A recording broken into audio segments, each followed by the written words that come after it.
All right, Shalom. All right, first and foremost, only of all praises, honor, and glory unto Yahweh, Bahashem, Yahweh Shai, Bahashem, Hakodash.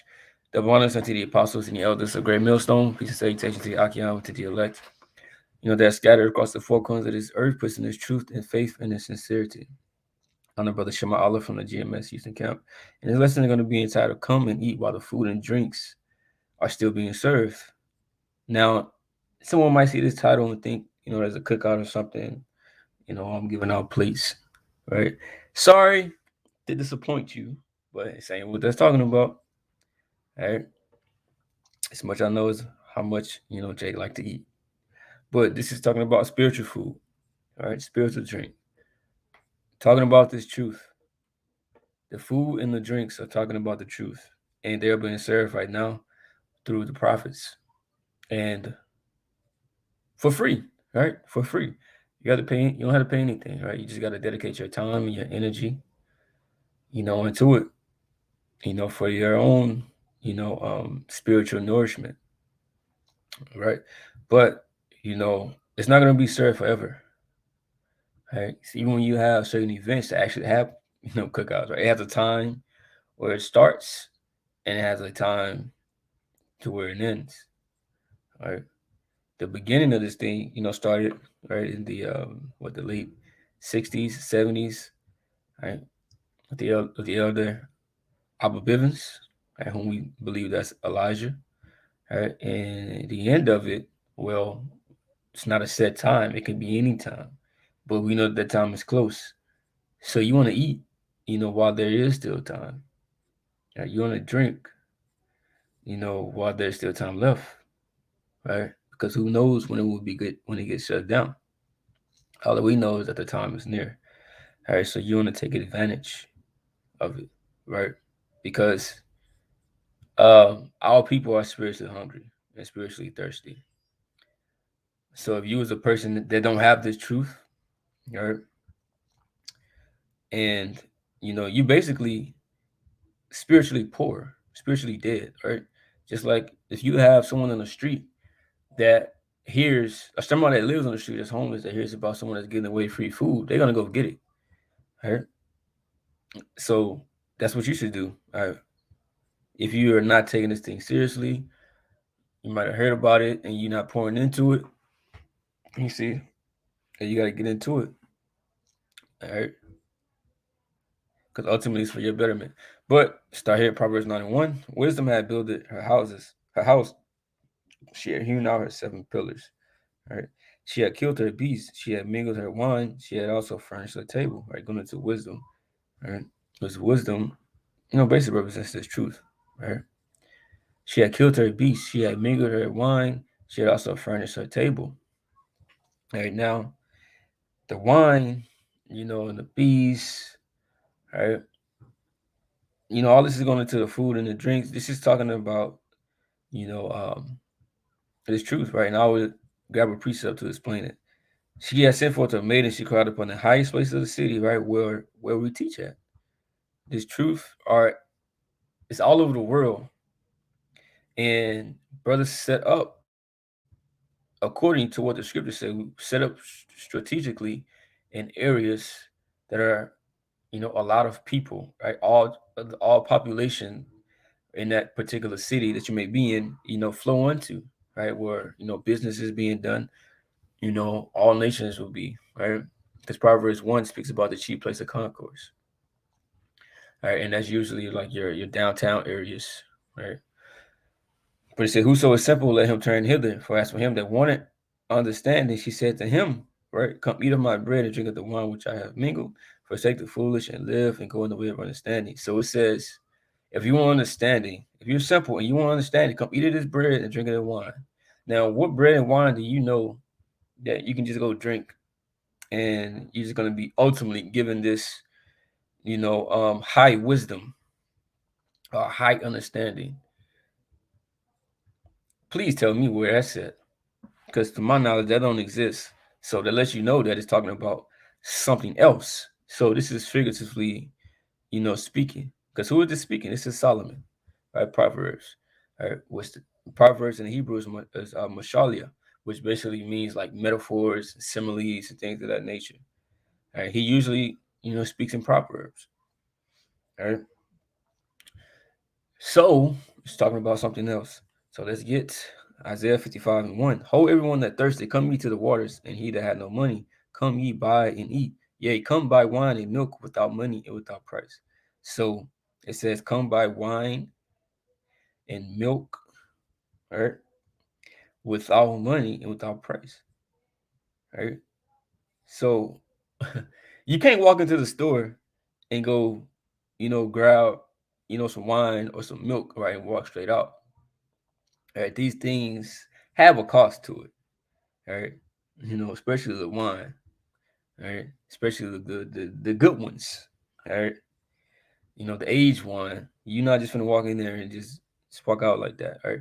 So this is talking about this truth, right? Because when you go to what Matthew 5, I believe it's 10 or 5. 6. Matthew 5:6. Blessed are they which do hunger and thirst after righteousness, for they shall be filled. All right, so hunger and thirst after righteousness. All right, and even when you go to Ephesians 5:26, that he might sanctify and cleanse it with the washing of the water by the word. So the word is labeled as many different things spiritually, but these things are things that you can take into the body, right? Like drinks and food, things you can eat, things of that nature. Right? It's comparison unto it, because that's the way you got to take it in.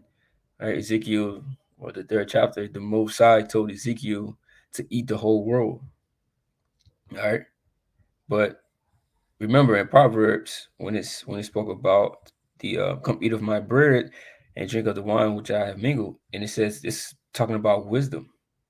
Right? All of this is talking about wisdom. The beast, the wine, the bread, all of these things are talking about wisdom. Right? So second verse says, wherefore do ye spend money for that which is not bread, and your labor for that which satisfies not? Hearken diligently unto me, and eat that which is good, and let your soul delight itself in fatness. All right, your soul, your spirit, all right, with this truth. This is what you're taking in. Right, the meals are prepared for you, and just come eat of it. The meals are being laid out daily, daily through lessons being put out, through street speakings. All right, we just handing out a spiritual place. All right, spiritual place for Israelites. All right, so you got to eat it, and take it in, right, and digest this thing. Right, you see. Even when you deal with the milk, real quick, let me see. 2 Peter, uh, to 1 Peter, 2:2, as well, started one. Wherefore, laying aside all malice and gall and hypocrisies and envies and all evil speakings, as newborn babes desire the sincere milk of the word, that ye may grow thereby. So this word is known as milk. The milk of the word. We're just talking about the basics.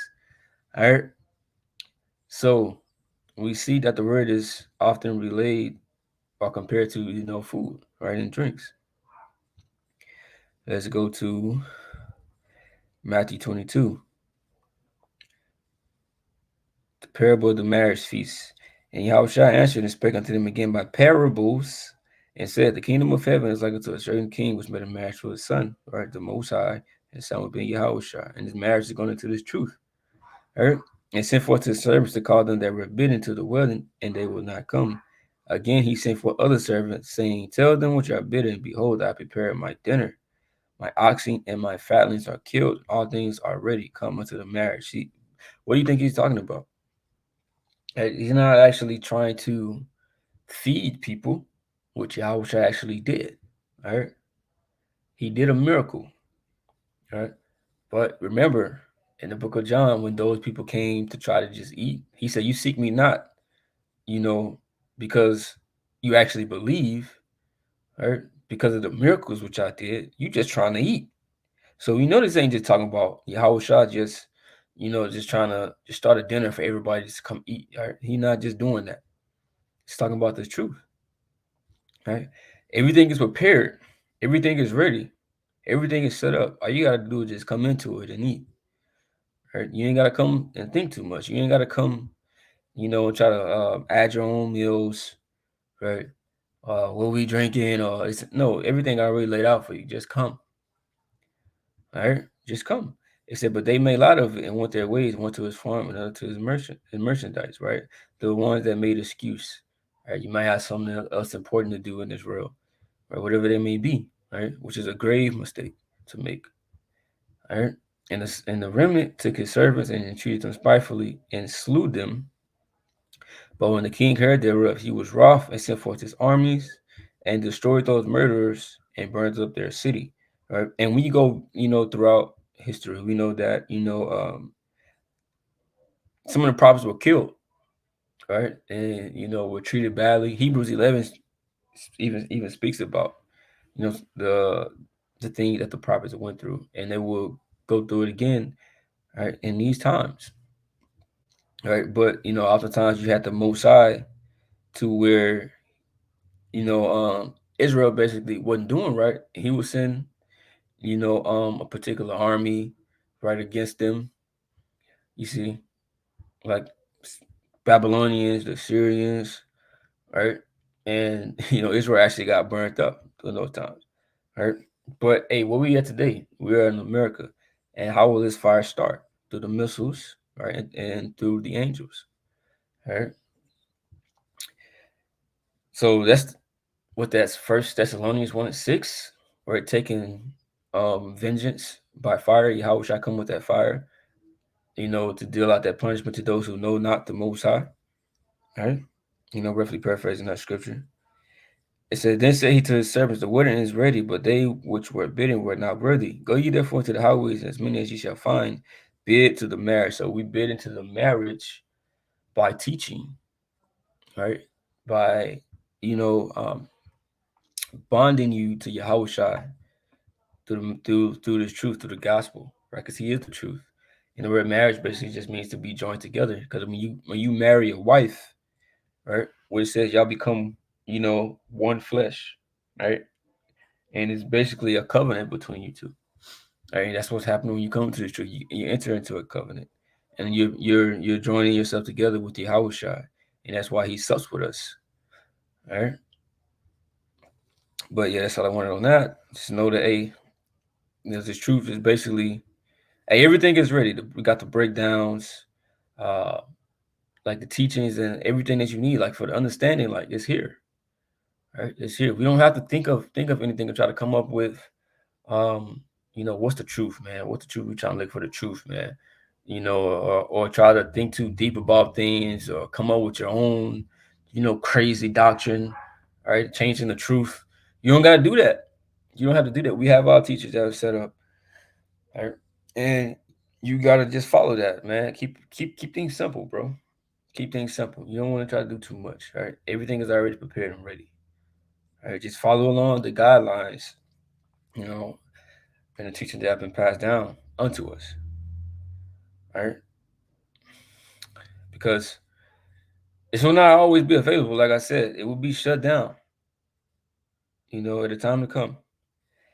Amos 8:11. Behold, the days come, says Yahweh Paul, that I will send a famine in the land, not a famine of bread, nor a thirst for water, but of hearing the words of Yahweh. Right. So these words are not going to be heard forever. We're not going to be able to seek the Most High or seek the prophets forever. You're not gonna be able to seek the prophets forever. You're not gonna be able to seek the Most High forever.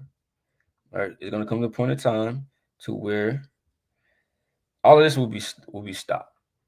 All right, it says, and they shall wander from sea to sea, and from the north even to the east. They shall run to and fro to seek the word of Yahweh, and shall not find it. All right, so it's gonna come a point in time to where it's gonna stop. This word is gonna stop going out. The prophets are not gonna be preaching on the streets anymore, and people are gonna regret it. All right, you don't want to be amongst those people. Isaiah 55:6, seek ye Yahweh while he may be found, call ye upon him while he is near, and he is near now.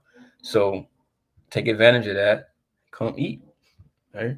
Eat as much as you want, as much as you can take, right? According to your strength and your ability, right? What did Solomon say? Give me honey, right? That's sufficient for me, right? According to your ability, right? Don't come in trying to do too much, trying to, get the deep, breakdowns, right? Because you know, when you first come into this being deep, that sounds interesting, right? You wanna have the deep things, you wanna have those particular understanding, right? But you can't jump to that, right? You got to start from the bottom, which is the basics, right? And there's nothing wrong with the basics, you know, because you got to have that solid foundation to build on top of, right? You got to understand all those things. The Lord will increase you, okay, in due time. You got to be patient. But yeah, that's a lesson. Come and eat while the food and the drinks are still being served. So this is edifying. With that, I'm going to say shalom.